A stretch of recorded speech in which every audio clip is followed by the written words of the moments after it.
firman Tuhan yang jadi renungan kita pada pagi hari ini tanggal 21 Oktober 2004 dalam kitab 1 Tawarik 10 ayat 1 sampai 14. Demikian firman Tuhan. Perikopnya Saul mati.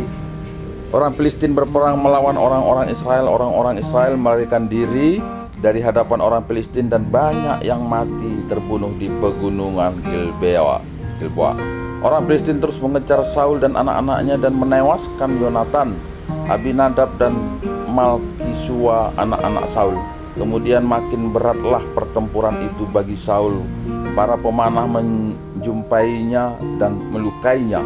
Lalu berkatalah Saul kepada pembawa senjatanya, "Hunuslah pedangmu dan tikamlah aku, supaya jangan datang orang-orang yang tidak bersunat ini memperlakukan aku sebagai permainan." Tetapi pembawa senjatanya tidak mau, karena ia sangat segan. Kemudian Saul mengambil pedang itu dan menjatuhkan dirinya ke atasnya. Ketika pembawa senjatanya melihat bahwa Saul telah mati, ia pun menjatuhkan dirinya ke atas pedangnya lalu mati. Jadi Saul, ketiga anaknya dan segenap keluarganya sama-sama mati. Ketika dilihat seluruh orang Israel yang di lembah bahwa tentara telah melarikan diri dan bahwa Saul serta anak-anaknya sudah mati, maka mereka meninggalkan kota-kota mereka lalu melarikan diri juga. Kemudian datanglah orang Filistin dan menetap di sana. Ketika keesokan harinya orang Filistin datang merampasi orang-orang yang mati terbunuh itu, didapati mereka Saul dan anak-anaknya tergelimpang di pegunungan Gilboa. Mereka merampasinya dan mengambil kepala Saul dan senjata-senjatanya, lalu menyuruh orang berkeliling di negeri orang Filistin untuk menyampaikan kabar itu kepada berhala-berhala mereka dan kepada rakyat. Kemudian mereka menaruh senjata-senjata Saul di kuil Allah mereka, tetapi batu kepalanya dipakukan mereka di rumah Dagon. Ketika seluruh Yabes Gilead mendengar tentang segala yang telah dilakukan orang Filistin terhadap Saul, maka bersiaplah segenap orang gagah perkasa lalu pergi mengambil mayat Saul dan mayat anak-anaknya. Mereka membawanya ke Yabes dan menguburkan tulang-tulang mereka di bawah pohon besar di Yabes. Sesudah itu berpuasalah mereka 7 hari lamanya. Demikianlah Saul mati karena perbuatannya yang tidak setia terhadap Tuhan, oleh karena ia telah tidak berpegang kepada firman Tuhan, dan juga karena ia telah meminta petunjuk dari arwah dan tidak meminta petunjuk Tuhan. Sebab itu Tuhan membunuh dia dan menyerahkan jabatan raja itu kepada Daud bin Isai. Ya, jadi 1 Tawarik 10 ini bercerita tentang peristiwa kematian Raja Saul yang sebetulnya sudah dicatat di dalam 1 Samuel 31. Nah, kembali kita dari perikop Tawarik. Tawarik ini sebetulnya memiliki arti adalah rangkaian kejadian atau berita, kabar dari zaman itu. Itu ya. Dan Tawarik ini sebetulnya bercerita, Tawarik 1 sejarah dari Adam sampai ke Saul, kemudian nanti dari Saul sampai ke Raja Daud, kemudian nanti diteruskan pada Tawarik 2 itu berbicara tentang mulai dari Salomo. Dan yang menjadi penekanan dalam Tawarik ini adalah bagaimana peristiwa ini ditinjau dari sudut rohani, dari sudut rohani. Lebih berbicara nanti bagaimana peran Tuhan di dalam proses kejadian itu. Nah, dalam kitab ini kita sudah mendengar bagaimana proses peristiwa Saul itu mati. Dan kita sudah tahu juga bagaimana kehidupan Saul pada masanya, yang adalah raja pertama di bangsa Israel yang diangkat, dan Tuhan sendiri sebetulnya yang memilih, tapi kemudian Apa yang terjadi itulah yang dicatat dari sudut rohani. Kalau kita melihat dari peristiwa ini, sepertinya suatu peristiwa yang alami saja gitu ya. Setiap peperangan itu ya pasti ada yang kalah, ada yang menang.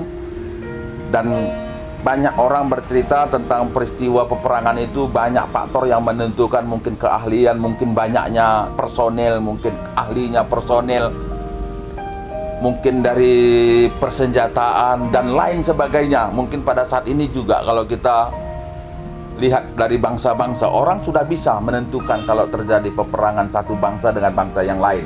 Pasti kalah, kalau ini nanti dengan ini pasti kalah yang ini.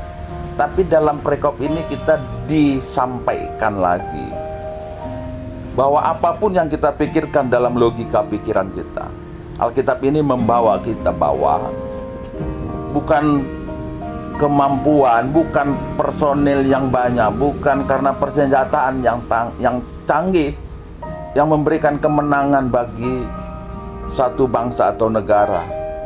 Tapi dalam kitab ini menyampaikan dalam ayat 13 dan 14 dikatakan bahwa demikianlah Saul mati.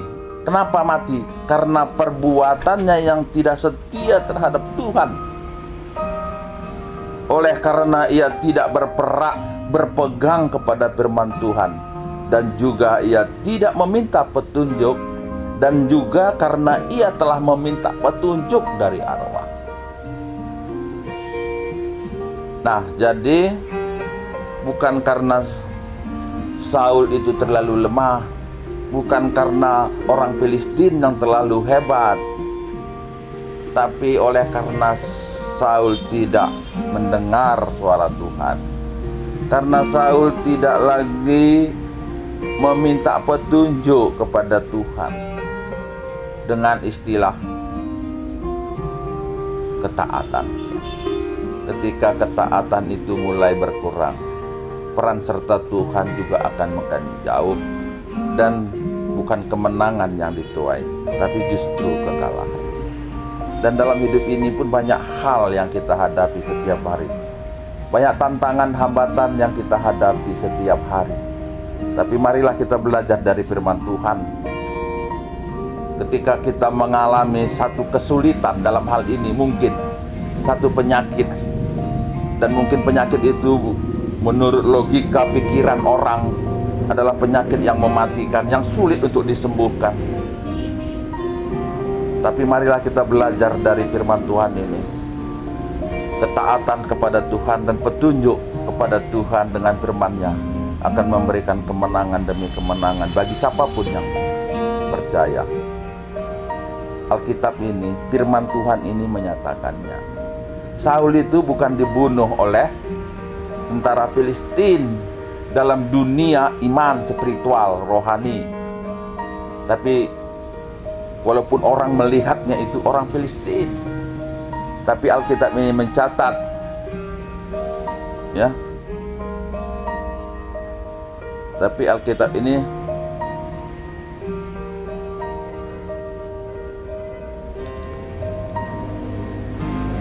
demikianlah Saul mati karena perbuatannya yang tidak setia terhadap Tuhan, oleh karena ia tidak berpegang kepada firman Tuhan, dan juga karena ia telah meminta petunjuk dari Allah dan tidak meminta petunjuk Tuhan. Sebab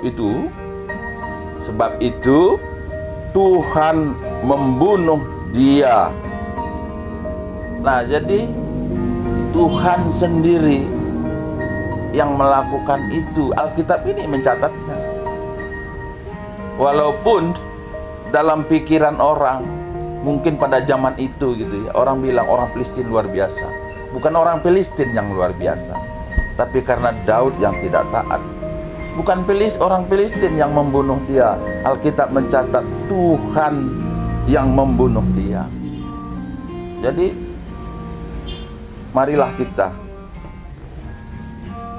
selalu melihat bahwa Tuhan itu akan tetap memperhatikan kehidupan kita dimanapun kita berada, dan Tuhan akan melakukan sesuai dengan apa yang kita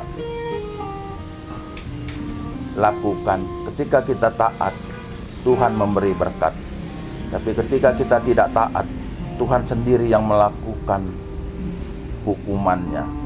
Untuk itu marilah sebagai orang-orang percaya, bagi Tuhan kita taat, bagi manusia kita bermanfaat. Berbahagialah orang yang merenungkan firman Tuhan siang dan malam, karena ia akan hidup seperti pohon yang tumbuh di pinggir sungai, yang berbuah pada musimnya dan daunnya tidak pernah layu, dan apapun yang dilakukannya akan berhasil. Demikian firman Tuhan. Amin.